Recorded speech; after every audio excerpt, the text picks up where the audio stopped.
Welcome to the I Can Do That podcast. I'm Jem Fadling, spiritual formation coach, author, and founding partner of Unhurried Living.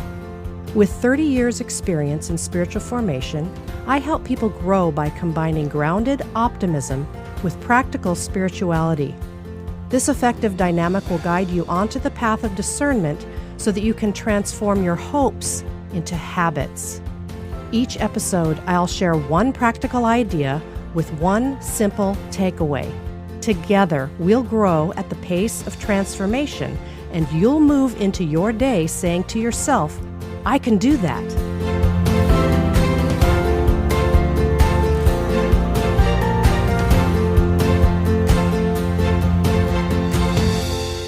I'm so glad you've joined me here.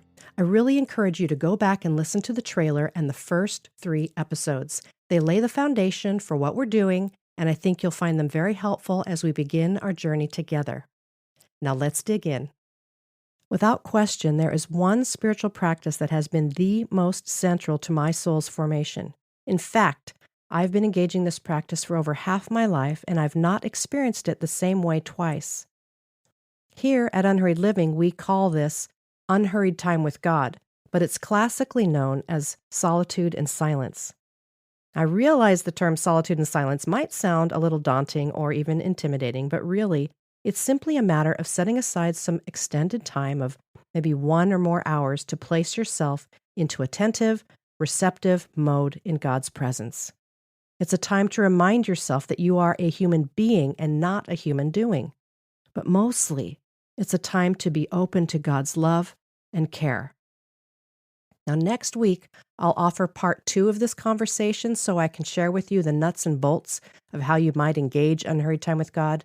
But today, I just want to share a personal story of one encounter I experienced, how it unfolded, and the insights I gained. It's good to remember that no 2 unhurried times with God are the same, and the agenda is not even ours to determine. We simply make the time, choose the location, and then remain open to God's presence.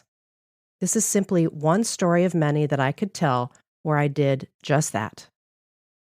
Now, the setting of this particular unhurried time was a mountain retreat, and I enjoyed strolling slowly through the forest as I let my mind and my heart settle.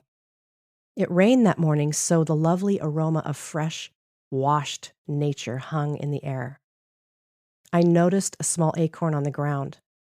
I'm always amazed by these beautiful little seeds. I just love the smooth brown surface and the cute little cap.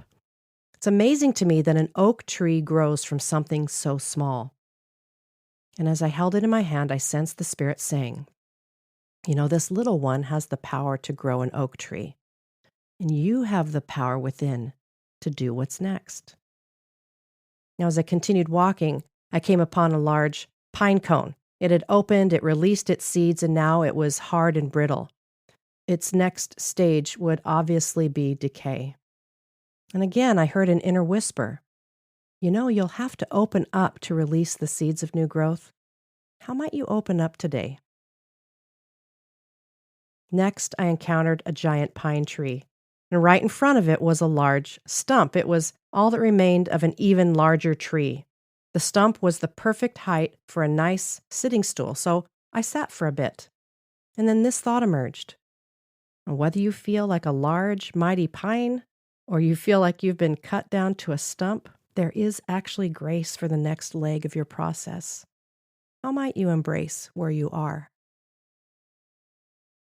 Further along the path, there was a lovely patch of yellow and gold ferns.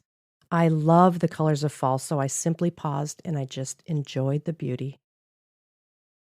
And I found a pair of large rocks leaning up against each other. There was a small triangular hiding place in between them, and this scripture came to mind. Be my rock of refuge to which I can always go.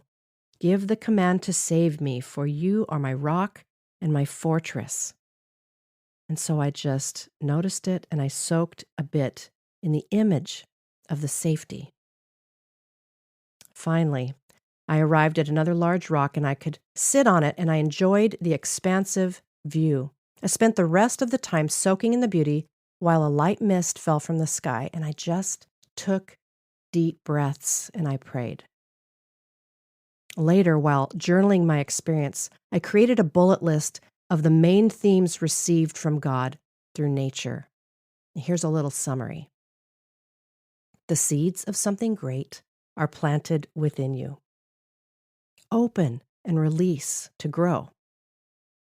You are good, beautiful, and useful at any and every stage of growth. Take refuge in your rock.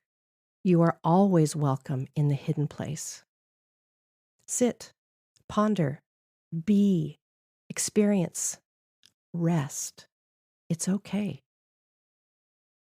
Now, I can't promise that every time you engage unhurried time like this, you'll end up with a bullet list, but I know this much. In some way, small, medium, or large, you will have given your soul space to rest and expand. Minimally, you will likely experience a greater sense of peace and maybe even some perspective. And those are wonderful gifts in and of themselves. The point is that whatever you do, remember that you are with God. This time is not measured by productivity, but by relationship. Please know that practiced over time, unhurried time with God does a real and good work in you and then through you.